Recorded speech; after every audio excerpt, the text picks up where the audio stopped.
Technology का है, यहाँ हर तरफ स्मार्टफोन, लैपटॉप, इंटरनेट का यूज़ होता है। यहाँ हर तरफ इंटरनेट का यूज़ होता है। हर व्यक्ति व्यस्त है, हर व्यक्ति व्यस्त है। लोग कहते हैं कि मैं किताब पुरानी हो गई हूँ। नमस्ते दोस्तों, मैं कनिष्का प्रियमन कुमार दीक्षित यथा साविची विद्यार्थी ने आपके सामने विषय रखती हूँ, टेक्निक के ज़माने की किताब बोलती हूँ। किताब खामोश नहीं होती है, किताब खामोश नहीं होती है, बल्कि इनमें ज़िंदगी बोलती है, बल्कि इनमें ज़िंदगी बोलती है। मैंने हज़ारों वर्षों तक इंसानों को ज्ञान दिया, मैंने हज़ारों वर्षों तक इंसानों को ज्ञान दिया और राजा महाराजाओं को मार्ग दिखाया, संतों को साधना करना सिखाया, संतों को साधना करना सिखाया और वैज्ञानिकों को उनकी खोज की प्रेरणा दी, और वैज्ञानिकों को उनकी खोज की प्रेरणा दी। मैं वही किताब हूँ जिसने चाणक्य को अपने अरमानों का बल दिया। मैं वही किताब हूँ जिसने चाणक्य को अपने अरमानों का बल दिया। मैं वही हूँ जिसने गांधी जी को सत्य और अहिंसा का मार्ग दिखाया। मैं वही हूँ जिसने गांधी जी को सत्य और अहिंसा का मार्ग दिखाया। लेकिन अब इस टेक्निक के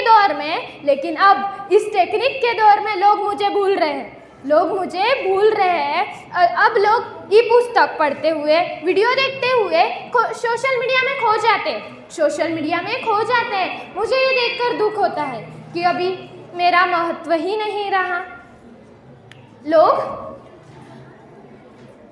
टेक्निक हमें ज्ञान दे सकता है, टेक्निक हमें ज्ञान दे सकता है, मगर पुस्तक हमें सोचने की शक्ति देती है, मगर पुस्तक हमें सोचने की शक्ति देती है। टेक्निक अपने उंगलियों पर दुनिया लाकर रख सकता है, टेक्निक अपने उंगली पर दुनिया लाकर रख सकता है, लेकिन किताब आपके आत्माओं तक पहुंचती है, लेकिन किताब आपके आत्मा तक पहुंचती है। जो मेरे पन्ने पलटने में सुख है ना, जो मेरे पन्ने पलटने में सुख है ना, वो किसी स्क्रीन पर उंगली घुमाने में नहीं मिल सकता, वो किसी स्क्रीन पर उंगलियां घुमाने में नहीं मिल सकता। मेरा महक, मेरा स्पर्श, मेरा महक, मेरा स्पर्श, मेरा अपनापन, ये किसी गैजेट में नहीं मिल सकता, ये किसी गैजेट में नहीं मिल सकता। आजकल का ज़माना टेक्निक का है, आजकल का ज़माना टेक्नोलॉजी का है। लोग अभी मेरा वापर नहीं करते। अब आजकल का ज़माना फास्ट है, लोग तेज़ी से आगे जाना चाहते हैं।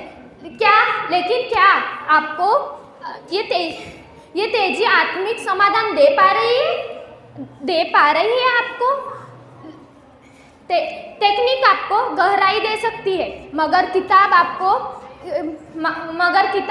गति देती है, मगर किताब आपको गति देती है। जो लोग किताब पढ़ते हैं ना, वो इतिहास कभी नहीं पढ़ते, बल्कि वो इतिहास बनाते हैं। एक बार की बात है, एक छोटा सा चिंटू नाम का लड़का था। वो मोबाइल देख रहा था, अपने घर पे बैठे हुए मोबाइल देख रहा था। तभी उसके नाना जी आए। नाना जी ने पूछा, बेटा पढ़ाई कैसी चल रही है तुम्हारी? उसने कहा, नाना जी पढ़ाई तो ठीक चल रही है मेरी। फिर उसके नाना जी ने कहा, तुम्हारे एक आधे चैप्टर का नाम बताओ। तो फिर उसने कहा, नाना जी सॉरी मुझे याद नहीं है। फिर वो चिंटू ने कहा, फिर नाना जी ने कहा कि बेटा जाने दो, तुम एक आधी सब्जेक्ट के लेसन्स बता दो। तो एक आधे सब्जेक्ट के कितने लेसन है उसमें वो बता दो। तो वो चिंटू ने बोला, नाना जी वो भी नहीं पता। फिर नाना जी ने पूछे, तुम पढ़ते कहाँ से हो? उसने कहा, मेरे पास ये स्मार्टफोन है ना, मैं उससे पढ़ता हूँ। फिर चिंटू ने कहा, नाना जी मुझे यूट्यूब, व्हाट्सएप, इंस्टाग्राम या फेसबुक का पूछ लो, सेटिंग करके दूंगा आपको सब। फिर चिंटू ने ऐसा कहा। नाना जी बोले, तुम जितना टेक्नोलॉजी का यूज़ करते हो ना, तो हमें उतना ही पुस्तक का भी यूज़ करना चाहिए।